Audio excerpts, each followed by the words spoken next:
जी MCQ है chapter 2 के। और पहला एमसीक्यू है, if we compare the mass of a proton to the mass of an electron the ratio is. जी उसने कहा है कि अगर हम कंपेयर कर लें मास ऑफ प्रोटॉन को मास ऑफ इलेक्ट्रॉन से तो क्या उसकी रेशियो है। तो अगर हम देखें कि मास ऑफ प्रोटॉन और मास ऑफ इलेक्ट्रॉन, तो ये एक इंफॉर्मेशन है। और जो प्रोटॉन है वो इलेक्ट्रॉन से ज़्यादा भारी होता है। तो कितना भारी होता है? वो भारी होता है 1836 टाइम्स देन वन इलेक्ट्रॉन। और ये आंसर जो है वो करेक्ट है। और ये आंसर बनता है सी आंसर, जो है पहले का आंसर है सी।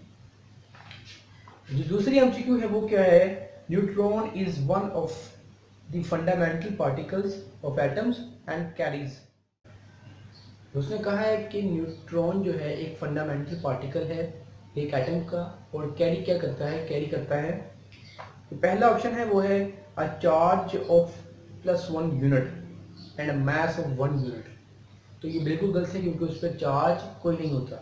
जो बी ऑप्शन है वो है no charge and mass of 1 unit. ये मुमकिन तौर पर इसका जवाब है। जो सी ऑप्शन है वो है no charge and no mass. ये बिल्कुल गलत है क्योंकि मैस तो होता है, चार्ज नहीं होता। जो डी ऑप्शन है वो है a charge -1 unit and no mass, और ये भी गलत है। तो इसका आंसर हुआ बी। तो 2 का आंसर बी हुआ। थर्ड एमसीक्यू है वो क्या है? A species has 18 electrons and 20 neutrons. It has a charge of -2 units. What is its mass number या atomic mass? जैसा कि उसने बताया कि 18 इलेक्ट्रॉन्स हैं और 20 न्यूट्रॉन्स हैं, और इसके अलावा क्या है, उस पे जो है वो 2 माइनस चार्ज भी है।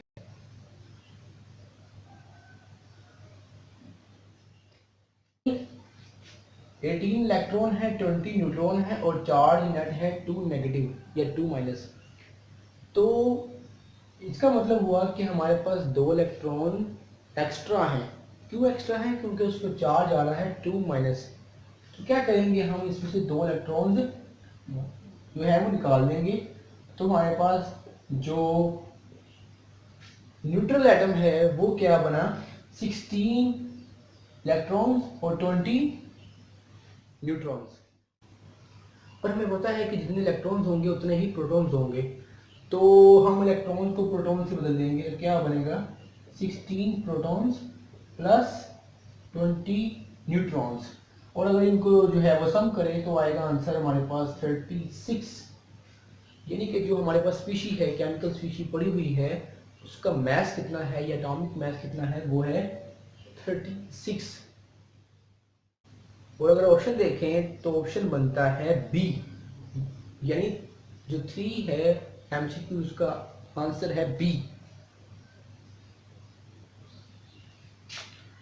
जो फोर्थ है एमसीक्यू वो क्या है? In the ground state of an atom the electron is present. इस एमसीक्यू को सॉल्व करने से पहले हम ये बात जान लें कि जो ग्राउंड स्टेट है वो क्या है? वो नियरेस्ट ऑर्बिट है जो कि पास होता है न्यूक्लियस के। यानी अगर हाइड्रोजन की बात की जाए तो सबसे नियरेस्ट जो ऑर्बिट है वो है के, और ये ही इसका ग्राउंड स्टेट है, या ये ग्राउंड ऑर्बिट है या ग्राउंड शेल है। तो आगे बढ़ते हैं ऑप्शंस। जो एमसीक्यू था वो क्या था? In the ground state of an atom the electron is present, और ए ऑप्शन है इन दी न्यूक्लियस। अब न्यूक्लियस में तो इलेक्ट्रॉन प्रेजेंट होने से रहा, तो ये तो गलत है बिल्कुल। जो बी ऑप्शन है वो है इन द सेकंड शेल, वो भी गलत है। जो सी ऑप्शन है वो है नियरेस्ट टू दी न्यूक्लियस, और ये जो है मुमकिन तौर पर सही लग रहा है। जो डी है वो है फारथेस्ट फ्रॉम द न्यूक्लियस। तो इसका मतलब हुआ कि फोर्थ का आंसर है C. Nearest to the nucleus.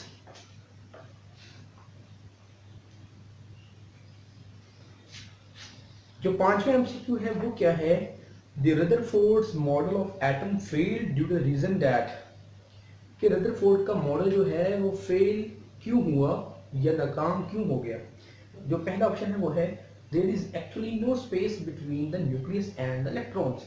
ये उसने नहीं कहा था, कि इसका मतलब है कि वो कह रहा है कि न्यूक्लियस और इलेक्ट्रॉन में कोई स्पेस नहीं है, और ये उसने नहीं कहा था। वो तो जो है वो शेल्स में जो है रिवॉल्व कर रहे हैं, लेकिन उसने ये नहीं कहा कि न्यूक्लियस और इलेक्ट्रॉन्स में कोई स्पेस नहीं। उसने कहा था कि स्पेस बहुत ज़्यादा है, एटम ज़्यादातर खाली है।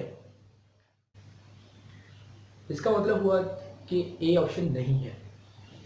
जो बी ऑप्शन है वो क्या है? It did not account for the stability of atom, और ये भी गलत है।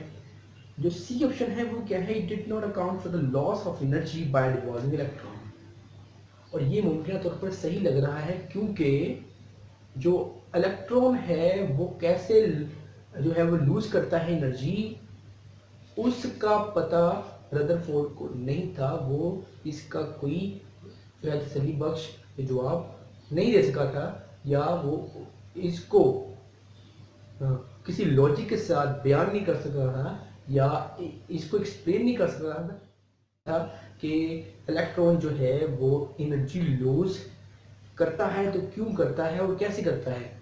और ये मुमकिन तौर पर सी आंसर लग रहा है। जो डी ऑप्शन है वो क्या है?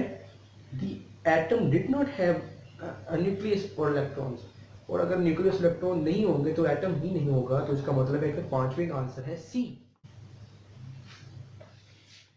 जो सिक्स्थ एमसीक्यू है वो क्या है? When alpha particles are bombarded on a thin metal foil या फिर गोल्ड फॉइल, जो रदरफोर्ड में हुआ था, most of them go straight through the foil because, उसने कहा कि रदरफोर्ड का ही जिक्र कर रहे हैं कि जब अल्फा पार्टिकल्स को बम्बार्ड किया गया या जो है वो थ्रो किया गया किस पर? मेटल फॉइल पर, तो ज्यादातर अल्फा पार्टिकल स्टेट क्यों गुजर गए? तो ऑप्शन है ए ऑप्शन है alpha particle move with high velocity. No doubt कि उनकी वेलोसिटी बहुत हाई होती है, लेकिन वो इस वजह से स्ट्रेट नहीं गुजरे थे कि उनकी वेलोसिटी बहुत हाई थी। जो बी ऑप्शन है वो है alpha particles are positively charged, और ये भी वजह नहीं है कि वो स्ट्रेट गुजर गए क्योंकि उन पर पॉजिटिव चार्ज है, ये वजह नहीं हो सकती। जो सी है वो है most part of atom has empty space, कि बहुत सा जो हिस्सा है एटम का वो खाली है। ये मुमकिन जवाब है, और ये ही उसने कहा था कंक्लूजन में रदरफोर्ड में।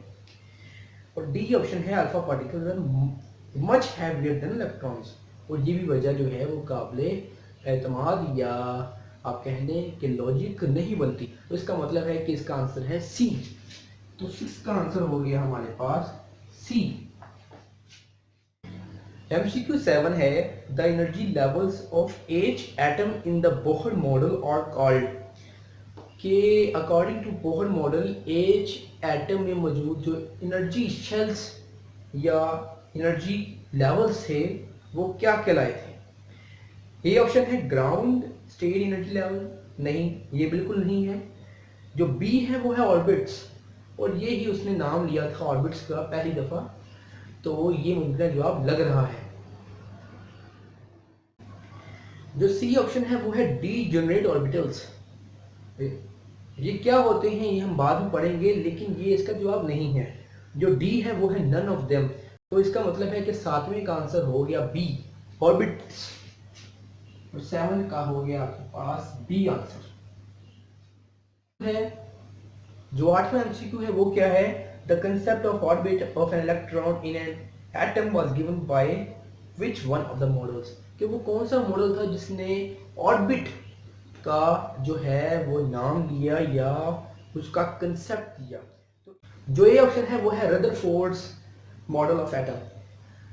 तो नहीं, ये आंसर नहीं हो सकता, क्योंकि इसने एक्सप्लेन नहीं इसको अच्छी तरह किया कि ऑर्बिट जो है वो क्या चीज़ है, और ये आंसर नहीं है इसका। जो बी ऑप्शन है वो है बोहर एटॉमिक मॉडल। तो ये ही सही आंसर है, क्योंकि उसमें उसने ऑर्बिट्स का जिक्र किया और बड़ी अच्छी तरह किया, उसको अच्छी तरह बयान भी किया, और हाइड्रोजन की ऑर्बिट्स भी जो हैं वो अच्छी तरह उसने डिफाइन किया। जो थर्ड है वो है थॉमसन एटॉमिक मॉडल।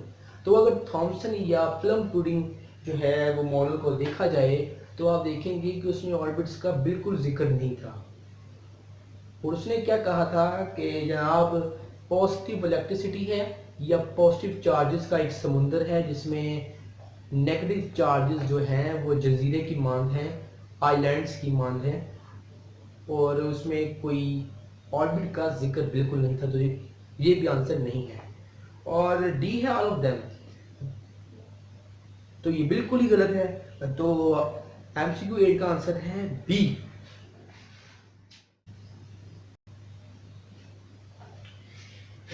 एमसीक्यू 9 है isotopes are atoms of same element with similar chemical properties but different. क्या आइसोटॉप्स जो हैं वो सेम एटम्स हैं एक ही एलिमेंट के, और सेम केमिकल प्रॉपर्टीज रखते हैं, लेकिन डिफरेंट क्या रखते हैं? जो ए ऑप्शन है एटॉमिक नंबर, नहीं, उनका एटॉमिक नंबर बिल्कुल सेम होता है। एटॉमिक वॉल्यूम, नहीं, उनका एटॉमिक वॉल्यूम भी बिल्कुल सेम होता है। सी है एटॉमिक मास, और ये ही इसका सही आंसर लग रहा है। और डी है एटॉमिक स्ट्रक्चर। तो 9th का आंसर हो गया सी।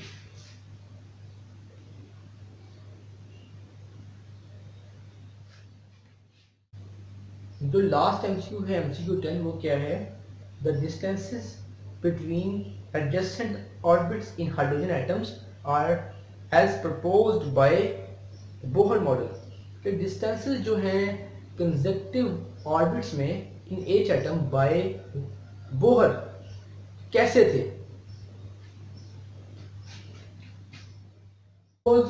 ये न्यूक्लियस है एच का या हाइड्रोजन का, और ये पहला शेल या ऑर्बिट, ये दूसरा, ये तीसरा, ये चौथा, इस तरह आगे जो है।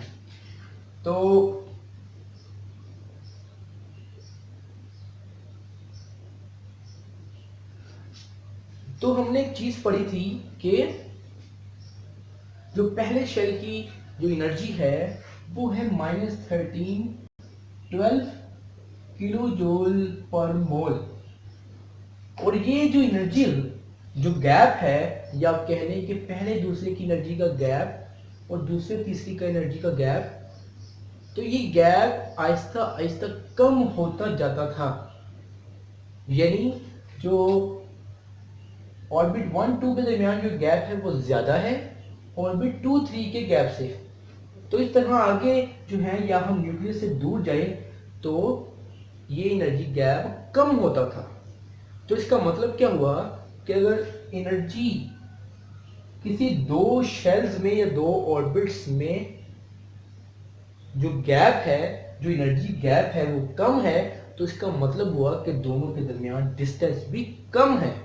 और अगर इनमें गैप ज्यादा है तो इसका मतलब है कि इसमें डिस्टेंस भी ज्यादा है। तो अगर हम देखें कि जो एनर्जी गैप है वो न्यूक्लियस से अगर बाहर जाएं या अवे जाएं तो कम होता था। तो अगर एनर्जी गैप कम हो रहा है तो इसका मतलब कि डिस्टेंस भी जो है वो कम हो रहा है बिटवीन द एडजेसेंट ऑर्बिट्स, अगर हम न्यूक्लियस से दूर जा रहे हैं।